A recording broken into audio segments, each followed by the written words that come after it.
Hello, everyone in Zoom Poetry World. I am Henry Crawford, and welcome to the August 2021 edition of Poets versus the Pandemic. Tonight, we have a very special program featuring Christine Hamm reading from her award-winning collection, Gorilla, along with poets Indran Amirthanayagam and Lillo. And also helping me tonight is our co-host and WordWorks founder, Karen Alanier. I want to thank all of you who have been with us over the past year and who have supported our program, which is all about providing a reading space for poets who have come out during the pandemic. Let me also thank the WordWorks for their help in making all of this possible. Okay, let's get started. First and most importantly, we want you to purchase the poet's book. So from time to time, I'll put a link into the chat that will take you to the places where you can purchase the books of each of our poets tonight. We also have a donation button on that page, so don't feel shy about donating to our program. We at WordWorks and Cafe Muse will thank you wholeheartedly.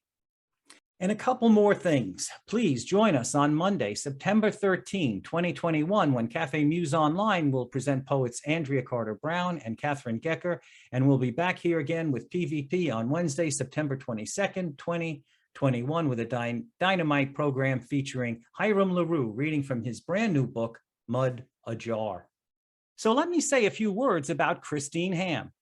Christine Hamm's Gorilla is a potent and wholly original collection that traces with indelible strokes the dream logic, the contours of domestic dramas and estranging losses, along with the menaces of masculinity. She has published 4 collections of poetry exploring the role of animals, fairy tales, gender, and violence. Her poems have been published in Painted Bride Quarterly, Rattle, Rhino, and Pinch. She also has an MSW from NYU, an MA in fiction writing, and is halfway through an MFA in poetry from Columbia. She has published 6 chapbooks and several books.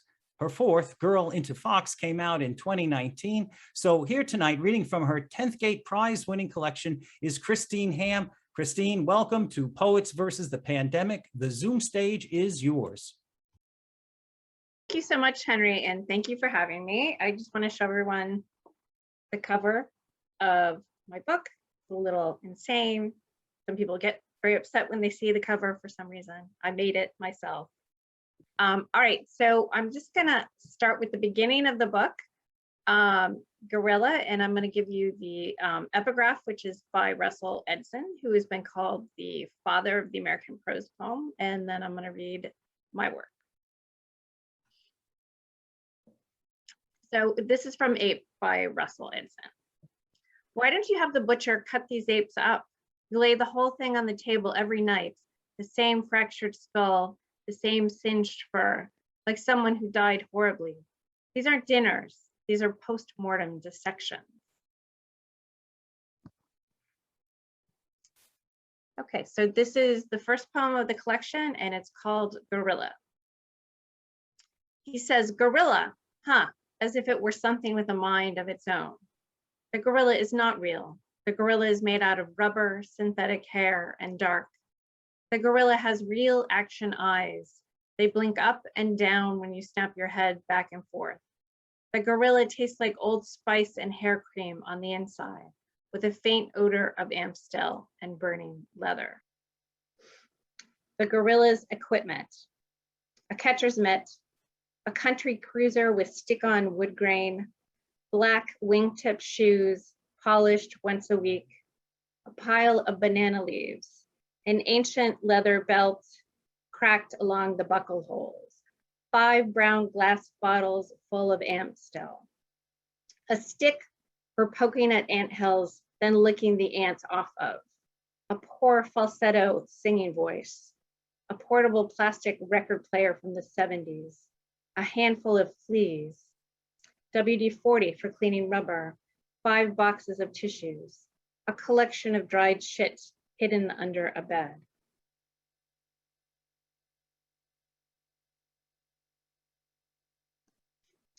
And here's another one from the Latrines series.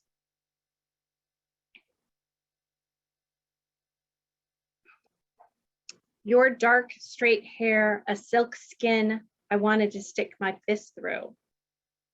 That Neil Diamond song we practiced all year in the 8th grade out on the front lawn, the album playing in your bedroom, singing it to each other in the bathroom stalls, how you cried under the redwoods in the national park, worried the raccoons would bite your toes if you slept, how your sleeping bag swarmed with red spiders in the morning.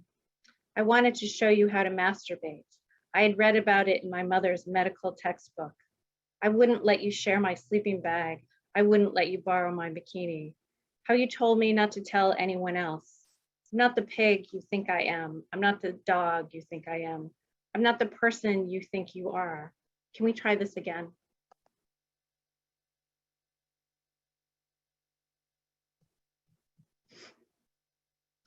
Black velour. You can't sleep without him in the room, but he doesn't want you in his bed.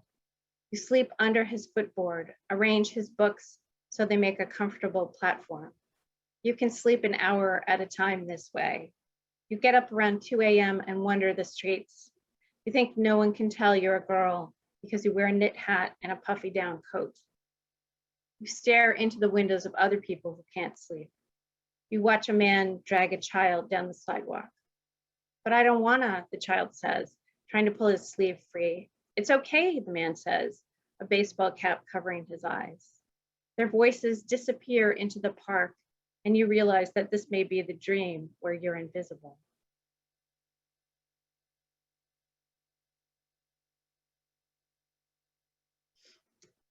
This is another latrines poem.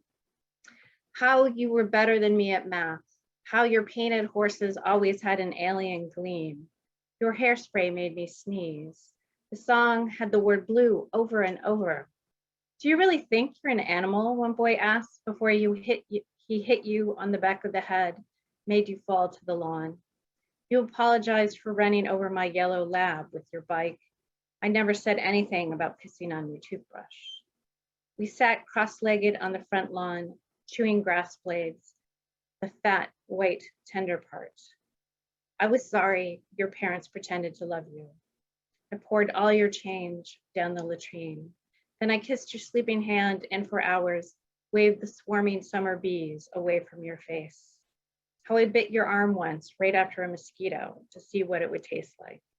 Let me tell you about that summer camp.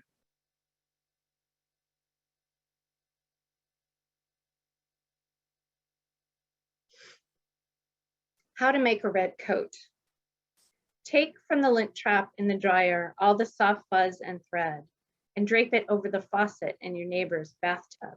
Your neighbor won't mind. He misses the horses in his home country and is drunk by breakfast. He sits by the window, refusing to look up or out when you walk in. He's worn the same black pants for days.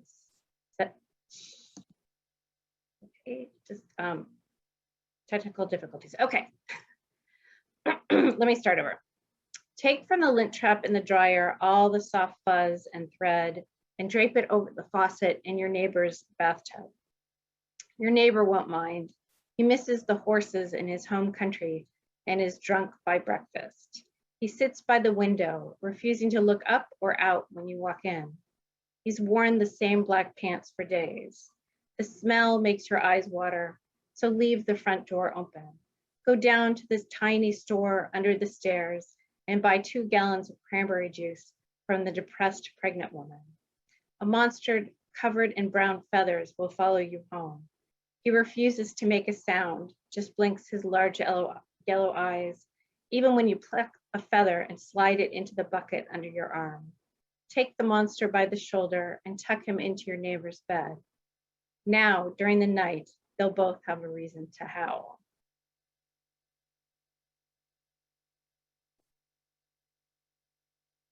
Shadow. The gorilla is frightened by his shadow.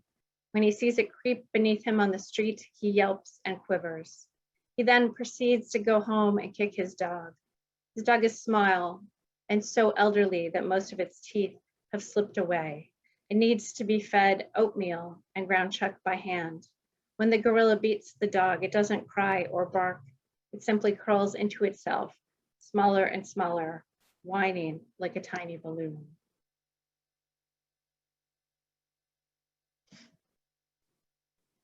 This one's called Gorilla Autopsy. You have held a heart close to your nose. It smelled of cold and fungicide. So tough, your scalpel slipped instead of slicing. You screamed like a girl in disgust and frustration. Inside, it had holes and more rot. It was slippery, heavy. You became dizzy. You saw the toads splayed and skinned, pinned to the wall, beckoning to you, the red pinheads bobbing. You wiped your palms on your blouse, your backpack, the paper towels. Your lab partner refused to look at you, spent the whole class in the corner with his girlfriend, trying to wend his fingers through the slit in her stone-washed shirt.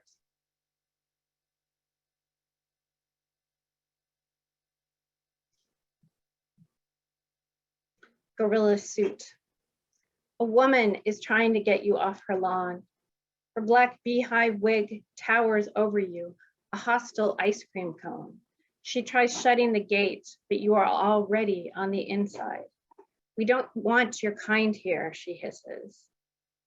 I have a message for your daughter, you say, warding off the blows of her pocketbook, your hands bloody.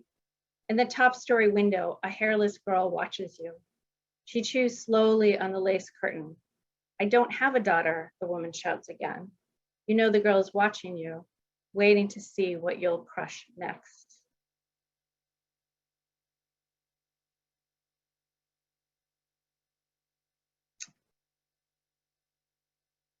Okay, and this is the last one. How to survive a sinking ship. Wave hands, palm outwards, in a slow and graceful motion.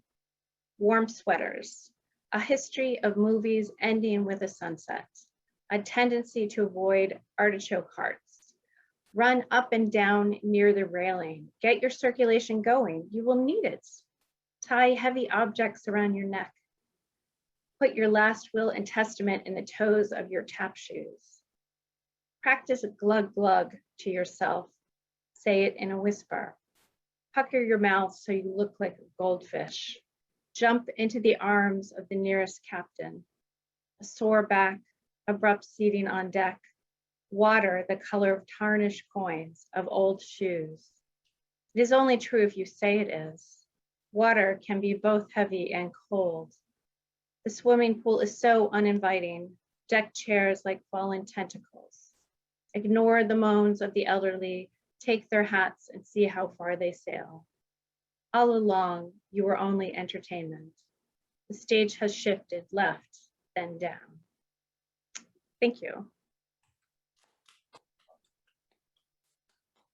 Thank you. That was Christine Hamm reading from the powerful 10th Gate winning collection, Gorilla. Thank you so much. I now have the honor to introduce Indran Amirthanayagam. Indran writes poetry in English, Spanish, French, Portuguese, and Haitian Creole. He is the author of 19 books of poems, including The Migrant States, Coconuts on Mars, Uncivil War, and the Patterson Prize-winning Elephants of Reckoning.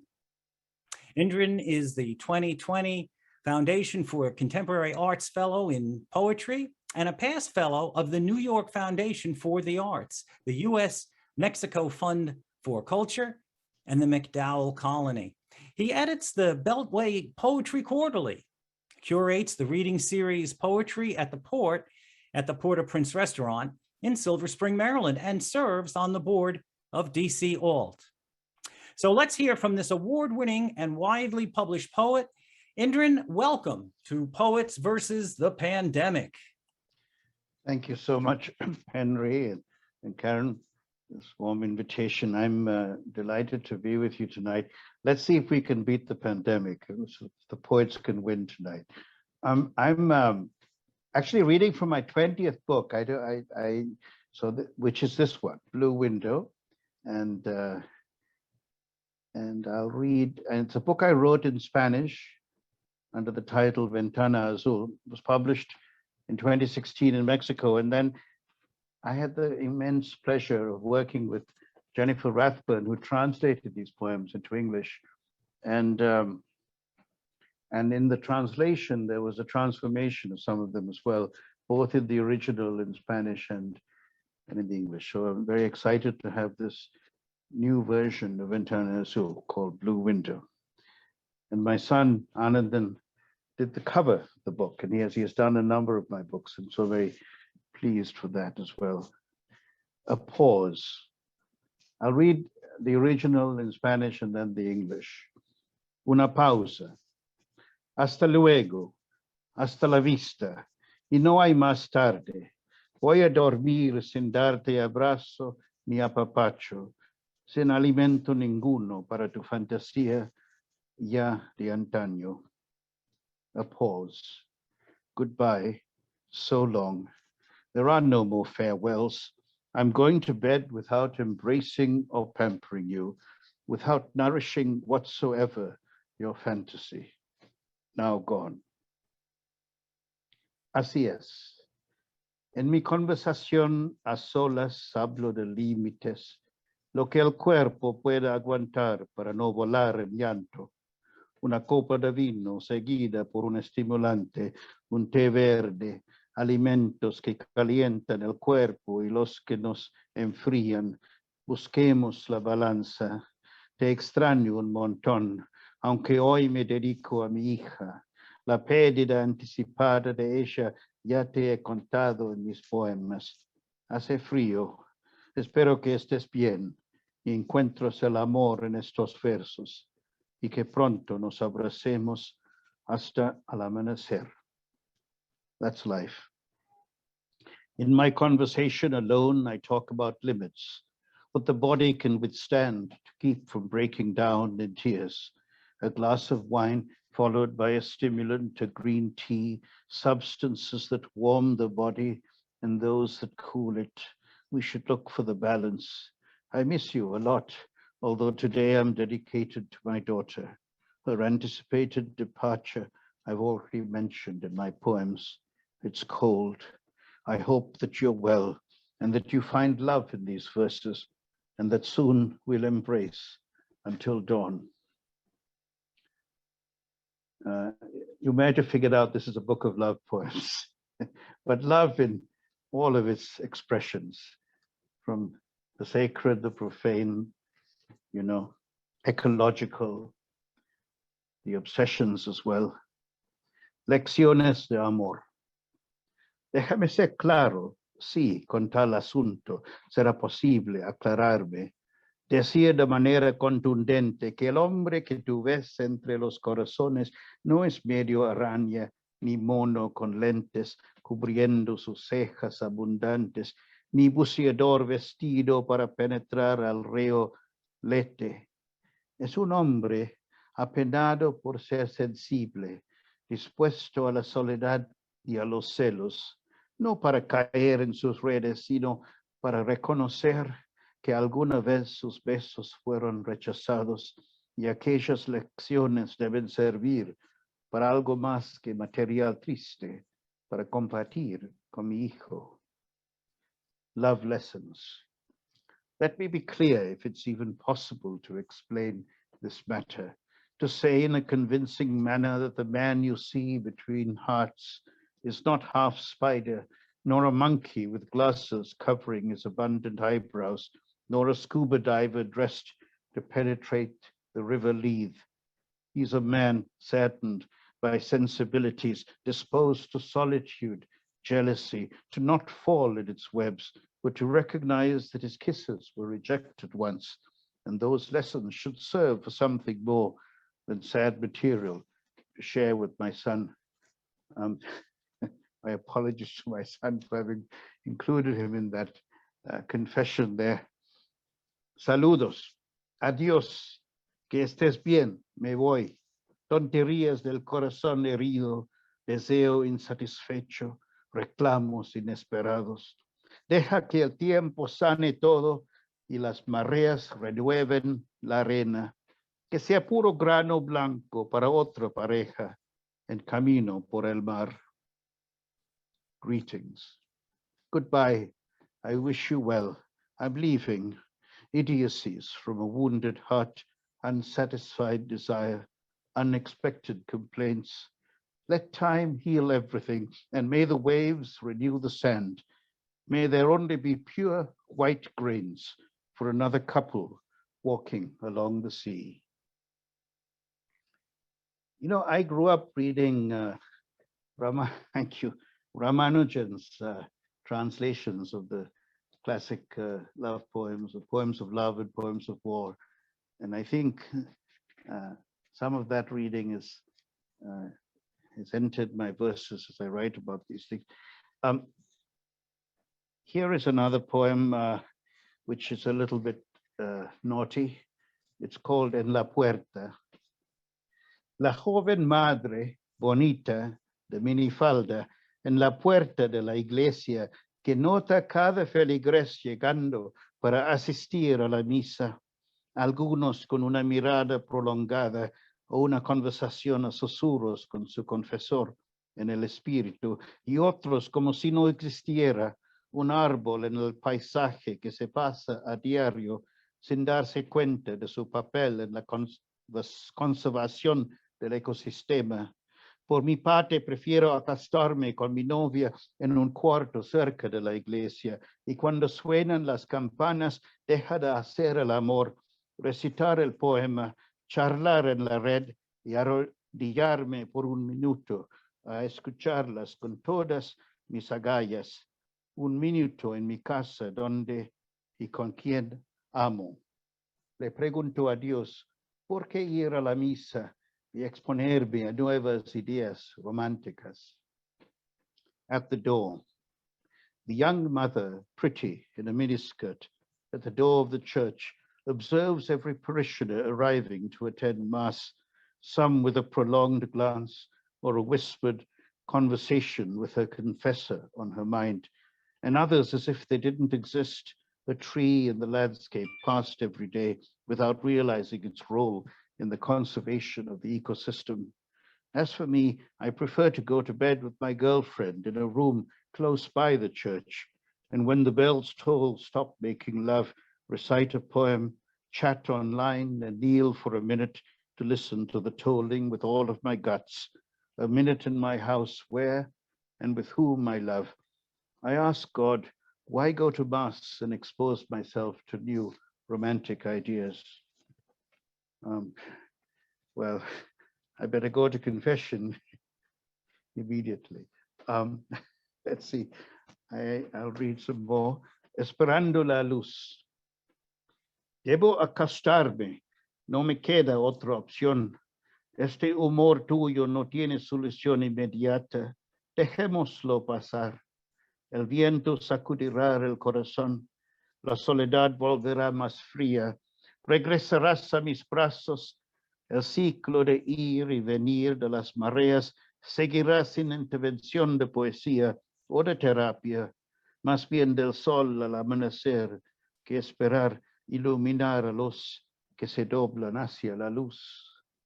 Waiting for light. I should go to bed. I don't have another option. This mood of yours doesn't have an immediate solution. Let's allow it to pass. The wind will shake out the heart. Solitude will become even colder. You will return to my arms. The cycle of the coming and going of tides will continue without the intervention of poetry or therapy, but rather that of the morning sun, waiting to illuminate those who turn towards the light.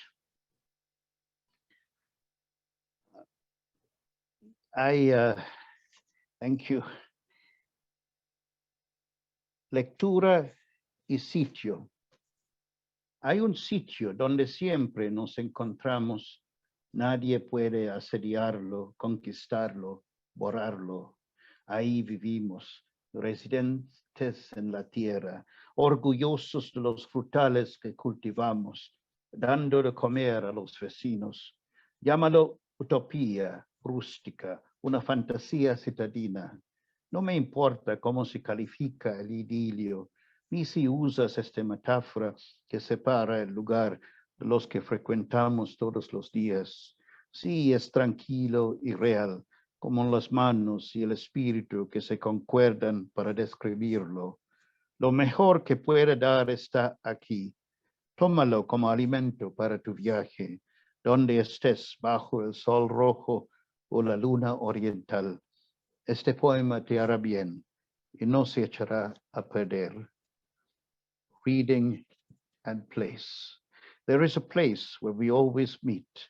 No one can bother, conquer, or erase it. We live there, Earth's residents, proud of the fruit trees we cultivate, giving the neighbors food. Call it utopia, rustic, an urban fantasy. I don't care how the idyll is rated, nor if you use this metaphor that separates the place from the ones we frequent every day. Yes, it is peaceful and real, like hands and spirit that agree to describe it. The best it can offer is here. Take it as food for your trip, wherever you may be, beneath the red sun or the eastern moon. This poem will be good for you, and it will not spoil. Cuidados, thank you. Cuidados intensivos. I'm just keeping a third eye on the clock here. Cuidados intensivos. No sabes hasta ahora cuántas veces te he empezado una carta sin terminarla. Bueno, te diré, pero serán 5 o 6 o 12. ¿A quién le importe? ¿Al lector? Solo te comento que sigo leyendo palabra por palabra. No tengo fuerza para una lectura más veloz de estos cuentos de Jorge sobre amores tontos.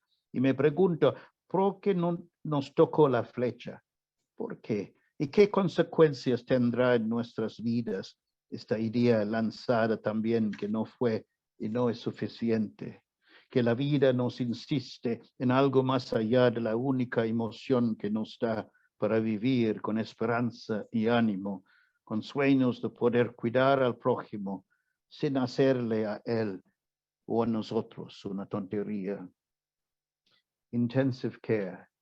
You don't know until now how many times I've begun to write you a letter without finishing it. Well, I'll tell you, but it may be 5 or 6 or 12. But who cares? The reader? I'm only telling you that I'm still reading word for word. I don't have the strength to read any faster these stories by Jorge about foolish love. And I ask myself, why did the arrow strike us, and what consequences will it have in our lives, this idea also fired from the bow, that it wasn't and isn't enough, that life demands from us something beyond the only emotion that it gives us to live with hope and energy, with dreams of being able to care for our neighbor without making fools of him or us. I think I'll read perhaps 3 more poems. I'm not sure how we are on time. 3 sounds a good number. It's a lucky number anyway, so now I have to spend at least 3 minutes choosing 3 poems. No, I'll try to do it in 3 seconds rather. The first of these 3, Renacer, Rebirth. La soledad es una ilusión, ya sabemos. Aún en la distancia nos amamos y podemos beber y comer, satisfacer las necesidades de los cuerpos donde nuestros espíritus están hospedados durante este paso por la tierra y la familia humana. Mañana moriremos y renaceremos. ¿Estás lista para saltar del charco con grito de rana? Rebirth. Solitude is an illusion. We know now, even in the distance, we love each other and we can drink and eat, satisfy bodily needs where our spirits dwell during this passage through earth and the human family. Tomorrow we will die and be reborn. Are you ready to jump from the puddle where the frogs cry?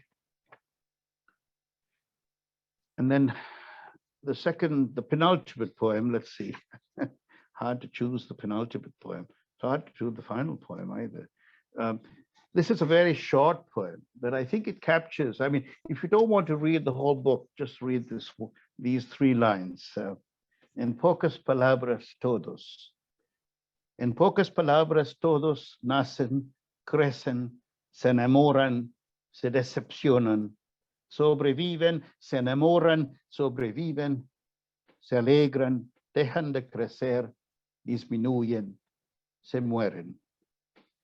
In a few words, everyone is born, grows, falls in love, is disillusioned, survives, falls in love, survives, is happy, stops growing, diminishes, dies. And on that happy note, I'll finish. But we are fighting against the pandemic, so let me read you a poem called Illusion, which I suppose touches on the contradictory impulse, to live and to die, that debate. Ilusión. Detrás de la estación de Repsol, caminamos hacia el parque, donde con nuestras manos entrelazadas nos enamoramos. Y de esa primera tarde la estación se volvió la pierna y el encuentro de un amor hecho de caminatas hacia múltiples espacios verdes de esta ciudad brumosa, construida al lado de aguas friolentas y de estaciones de combustible. Un amor moderno que dependía del transporte público y privado para dejarnos cerca de Alameda, donde en otra ciudad de América un hombre solía pasear con su armadillo. Eres el mar, el árbol, el camino de piedras, el olor a gasolina. Soy el feligrés, el explorador, el representante de países lejanos, donde otros amores nacen en sus propios parques, al lado de las aguas que rodean a todos, aún en medio del desierto, como aquel de Paracas.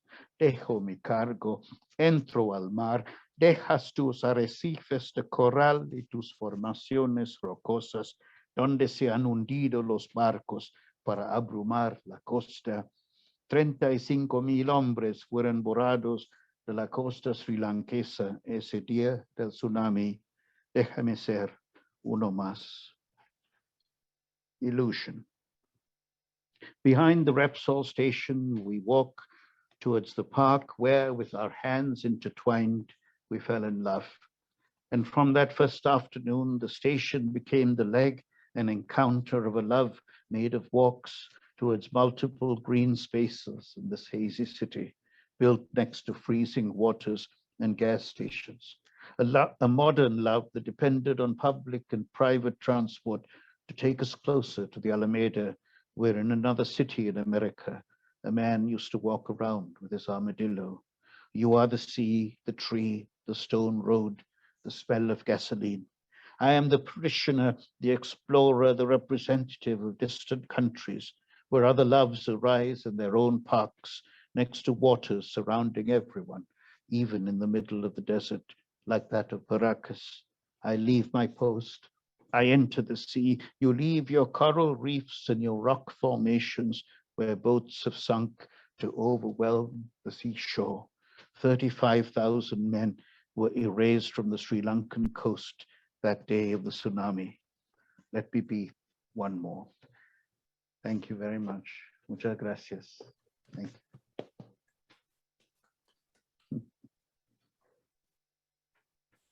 Thank you very much. And that is Indran Amirthanayagam. And I think we're getting ahead of the pandemic. I think we won a battle that time. I think we've got ourselves a little bit of a short victory in our war against the current plague. But now it is time to bring Lillo Way up to the Poets versus the Pandemic stage. Lillo's chapbook, The Dubious Moon, won the Hudson Valley Writers Center chapbook contest. Her poem, Offering, is the winner of the E.E. Cummings Award of the New England Poetry Club. Her poem, Appropriation, was the winner of a Florida Review Editors Award for Poetry. She has been nominated several times for Pushcart Prizes and has been a finalist. Her work has appeared in Rhino, Poet Lore, Tampa Review, Madison Review, the Sauzier Poetry Review, and the American Journal of Poetry, among others. 12 of Lillo's poems are included in anthology, and Lillo has received grants from the National Endowment of the Arts, the New York State Council on the Arts, and the Geraldine R. Dodge Foundation for her choreographic work involving poetry. So if we're going to go around another round fighting the pandemic, let's bring up to the Poets versus the Pandemic Zoom stage this multi-talented poet, Lillo Way. Thank you, Henry, host par excellence. Thank you, Karen, and Christine and Indran for your wonderful poems. I'm honored to be reading with you. And deep thanks to everyone watching. You are why we're here. I'll be reading from that new book, Lend Me Your Wings. Here's the cover with artwork by Rachel Brummer. Inside there are 6 more images of her work, one at the start of each section. I think, inspired by Indran's reading, I'll begin by reading a love poem.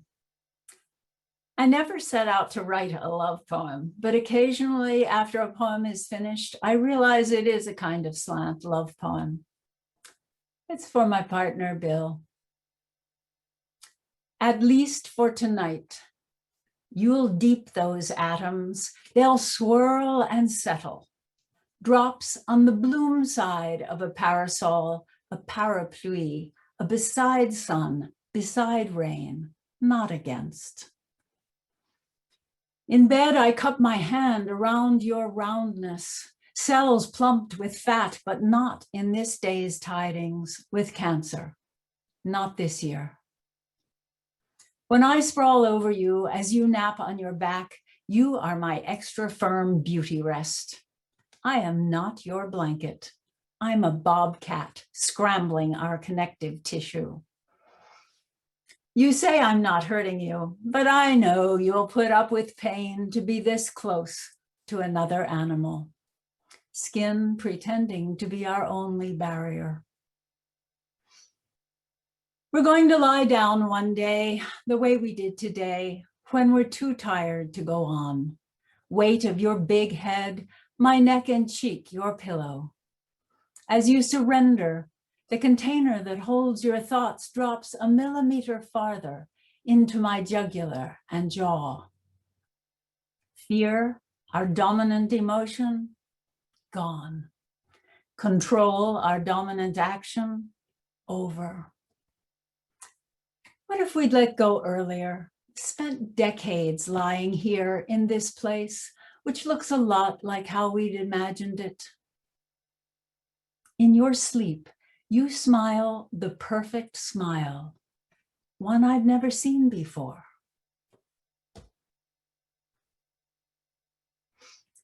This poem is about a venerated Ecuadorian sculpture, the Winged Virgin of Quito, known as the Dancing Madonna.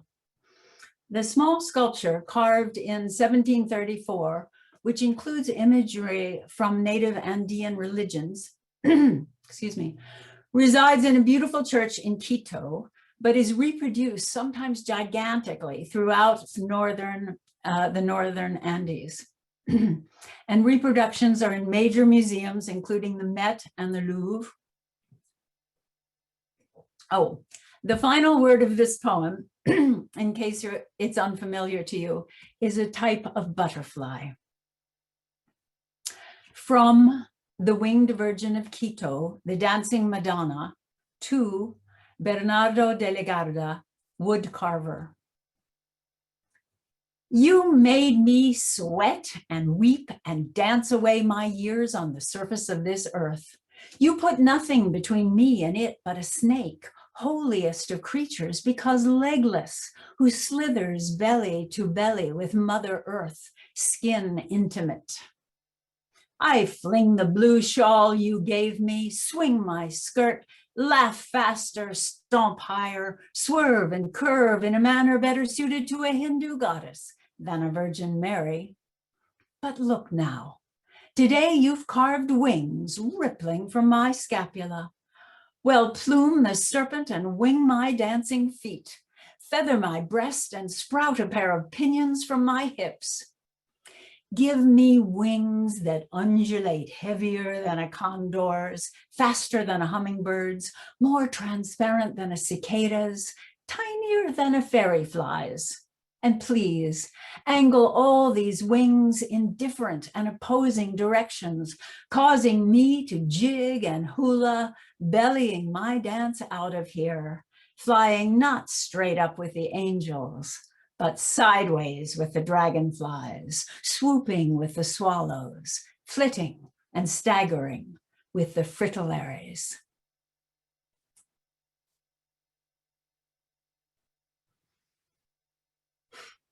Offering. The epigraph for this poem reads, for David S. Buckle, environmentalist and Lambda lawyer, who on April 14th, 2018, self-immolated in Prospect Park, Brooklyn. Offering. O lion tail, swing yourself, arch, strike the match, its shocking bloom. Flame-haired, devouring eye, satisfied. Lion-hungry belly, fill with him, that you might spare the children. You fire-breathing beasts of despair, with all your heads and horns, your long tail scales fray the rope, tip the hope balance farther, a little farther toward no more. Ting! The finger symbol rings flawless into the night. Ting! Twice more. Funeral flares fling embers into our ears before the final silence, when children's mouths will fill with ash. Unbuckle him, unburn him, unfuel his futile flames, unfossil the fumes, re-gold them, fold him in our unarmed arms.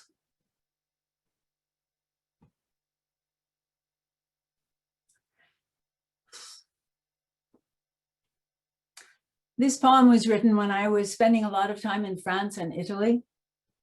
It's about the church bell in a small village. The title is Campana, which means bell. Campana. Diamond contact of mallet to metal. A single church bell breaks the dark morning into bronze bits, the greening evening into 100 lemon pieces, and the house is lit bright by sound. Strikes diminish to nudges so gentle, the breeze snatches them from the oval windows of my ears before they can slide down the helix banisters waiting inside. I pretend to hear the fading quavers, follow them out the door into the quicksilver valley until I'm counting only my heartbeats in the bottomland. I imagine the striking one trudging up spiral stairs or leaping them 3 at a time, reaching for the wooden mallet, releasing the one-note song of a one-legged girl in a flared skirt embellished with scallop shells, who vanquishes tempests, cleans the unclean, and with the clang of her heavy metal, dispels demons. All vapor and mineral under the corbels, blind chime of a 15th century bell, from campanile to loggia, to grotto, to girls in the gladiola fields, to ants in the underbellies of bluebells, to bees in the umbels of onion and dill, then traveling underground to knell, half muffled, a soul's journey home. Hung dead, they call it, fixed to a headstock without lever, wheel, or rope for swinging. Hung dead until reincarnated by a hammer held in the hollow of a calloused hand, it wakes, singing its bell metal prayer from shoulder to waist, through lip and out a surprised round mouth. Now, now, now, this ring, this one.